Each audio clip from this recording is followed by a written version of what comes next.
gone through this year, and that it's finally over now. Well, not over yet, but we're not entirely out of the neck of the woods of 2020, but yeah. So a few things to get to. Obviously, we're gonna be um working on our schedule a little bit differently. We might have to take a look at a few things and see how that goes.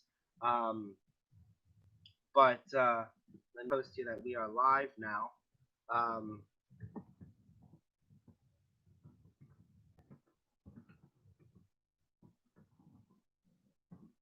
okay, yeah. Uh, Going to pick up a new laptop here in a few days. So um, I'm going to actually message her right now.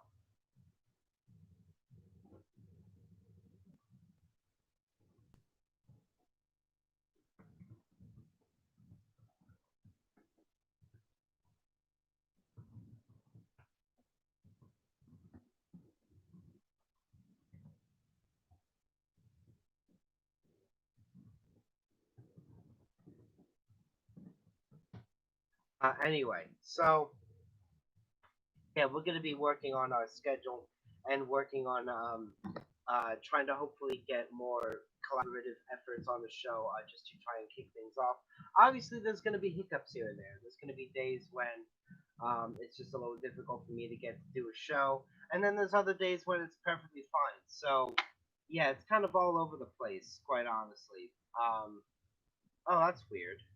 The audio stream went down. Huh. Okay, well, we're still live on our YouTube, but we're not using the YouTube. We're not using our mic on the YouTube. We're using a backup mic for the YouTube stream right now. So, I don't know why we went down on our audio stream. Oh, that's weird. Yeah, it just shut itself off. Um, well, okay, we're turning it back on. Oh, there we go. Stream time. Okay, good. So we're back live on our audio feed as well.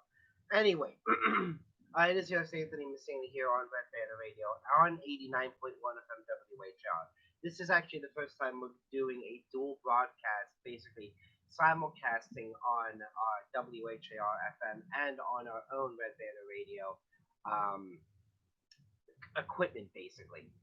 But anyway, um, let's see.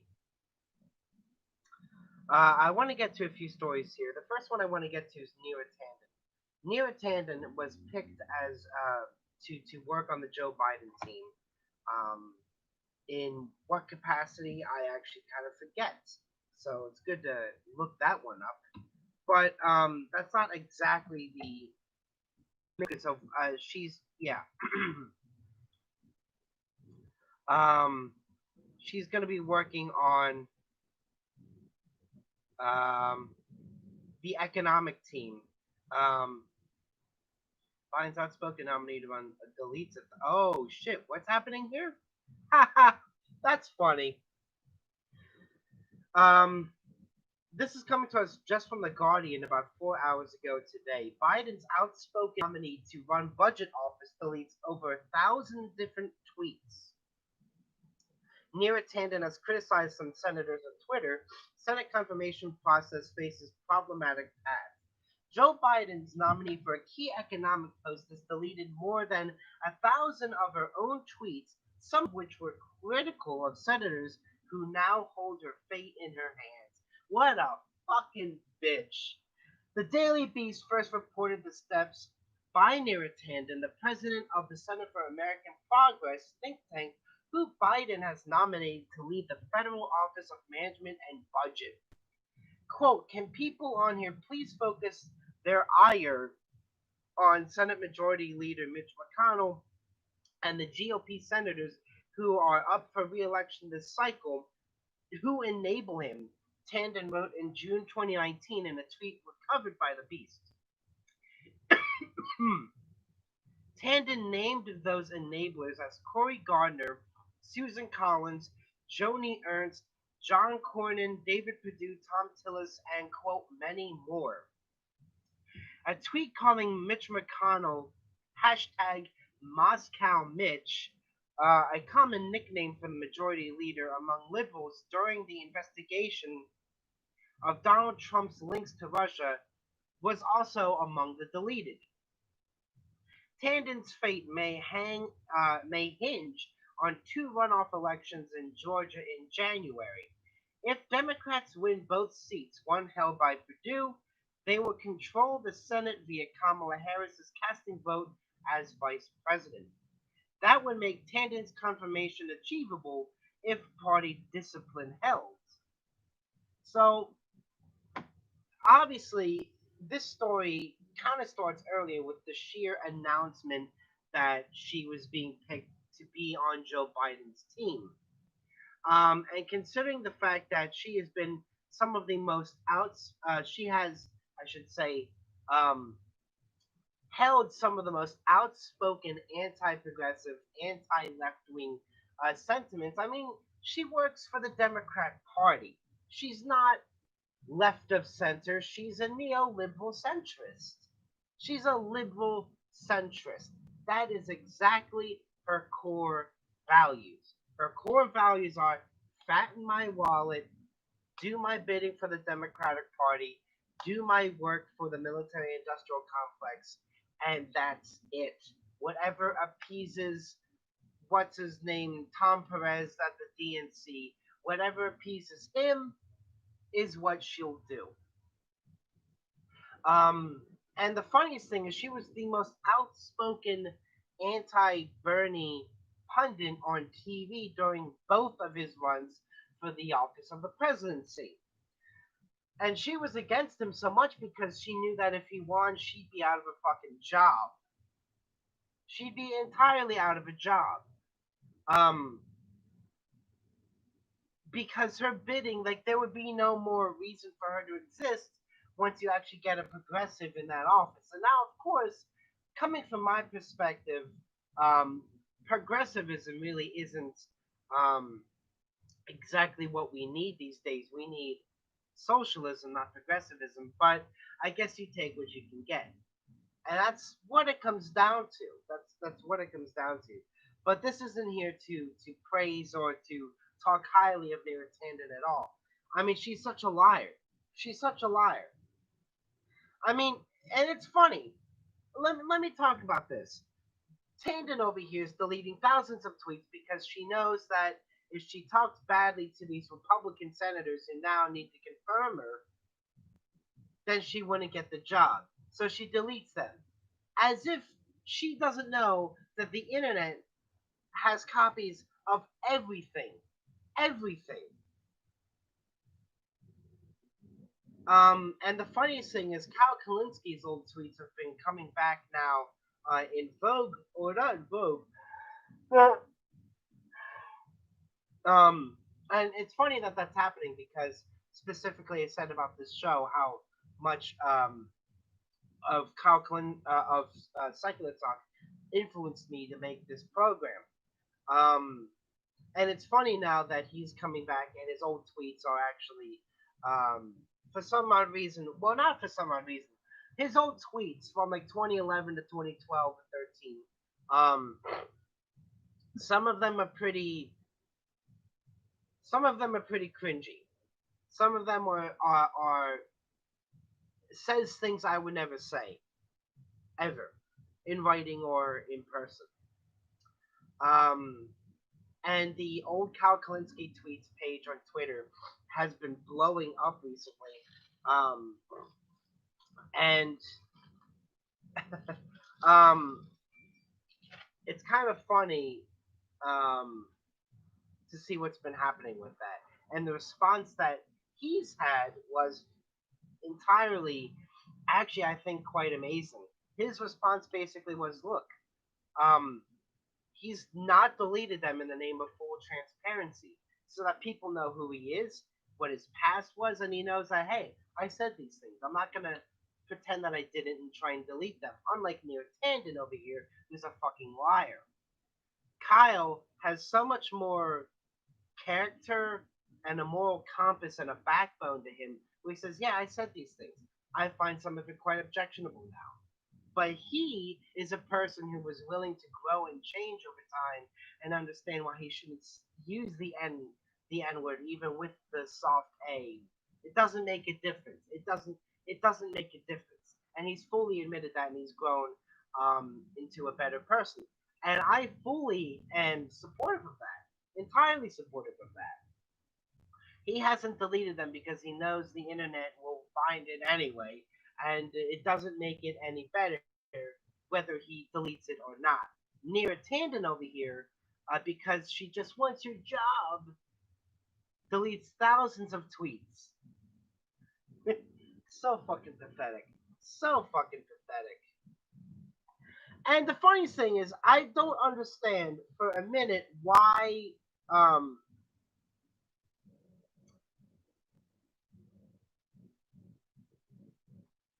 what? Hold on. Okay, so yeah, so I found another news story here, but basically, why on earth would anyone be surprised that the Joe Biden administration's picking all these war hawks, picking these oil goons, and in fact, I don't even know how I would neglect to mention Neera Tandon's most famous moment in an email exchange where a person was emailing Nira and was saying we shouldn't. Why should we go and expect Libya to pay us back when we started this war in the first place? We invaded Libya. We got rid of Muammar Gaddafi, created such chaos in that area, and now of course terrorism and different terrorist groups are in power over there. And Nira said, "Well, we have a deficit. They have the oil." Think about of how fucked up that is. That she is such a deficit hawk. She's totally okay with the idea of invading this country, taking their oil to help pay off our deficit. That's the Joe Biden administration.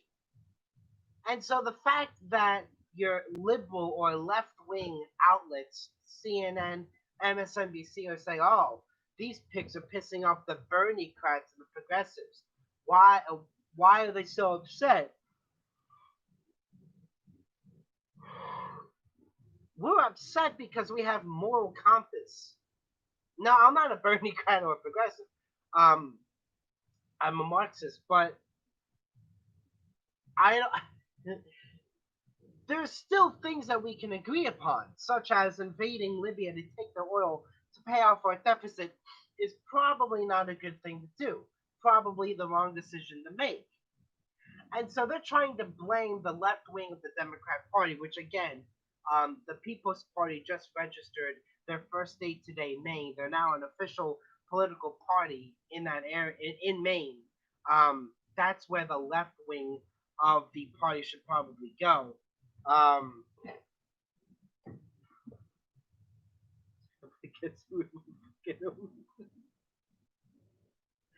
oh man, I'm sorry. I'm taking care of a few things here. This is a really shitty show today.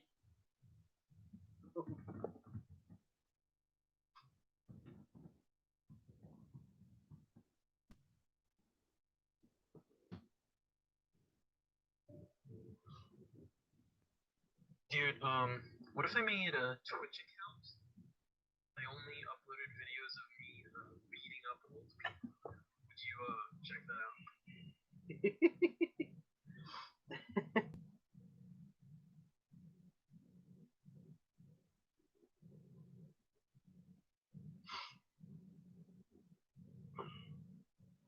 I absolutely would check that out, and it's funny because I'm on air right now on WHAR, and that message played on air by accident. So, yeah, I would check it out though. Anyway, oh Christ, the news is just so the news is so disheartening. It really is. I mean, because people really think that like everything's okay now. people think that like some people at least. I know you don't, but some people, most Democrats, most liberals think that. Well, I mean, remember when they said that they had those signs at some of those protests? Some of them were actually at Black Lives Matter protests over the summer that said if Hillary was president, we'd all be at brunch right now. And I think I ranted about that last week for a hot minute. Where um, that's the problem. That's entirely the problem. That you would be at brunch, not giving a shit about the plight of the working class and of the black and brown and indigenous people in this country because you're white and you're liberal and you're well off. They don't have the opportunity to go to brunch. The working class has to work. In fact, it's the very working class that's serving you your brunch. So you're cool with Neera Tanden, a complete war hog, totally on board for um, taking oil from Libya to pay off our deficit as their way of paying us back as if we did them any favors, or any other number of Biden administration picks. You're totally cool with that because at the end of the day, you do believe in American exceptionalism. You might not exactly be, fully red, white, and blue and Trump and MAGA, that sort of patriotism. But at the end of the day, you still do believe and benefit from your idea of American exceptionalism, where, well, yeah, they're a poor brown country. Of course, we should take their oil because we helped get rid of their dictator.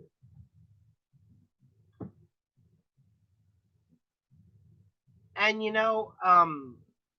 it's hard to feel much sense of um, really getting somewhere when that's what we have to deal with. That's the amount of stupidity that we have to put up with, in this country. Um, so I don't know.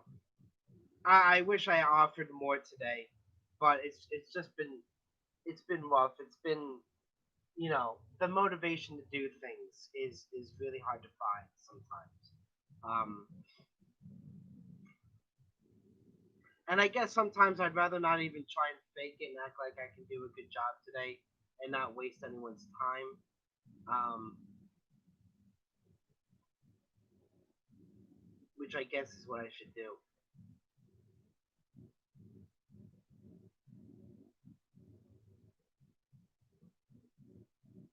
Yeah, I don't have it in me today.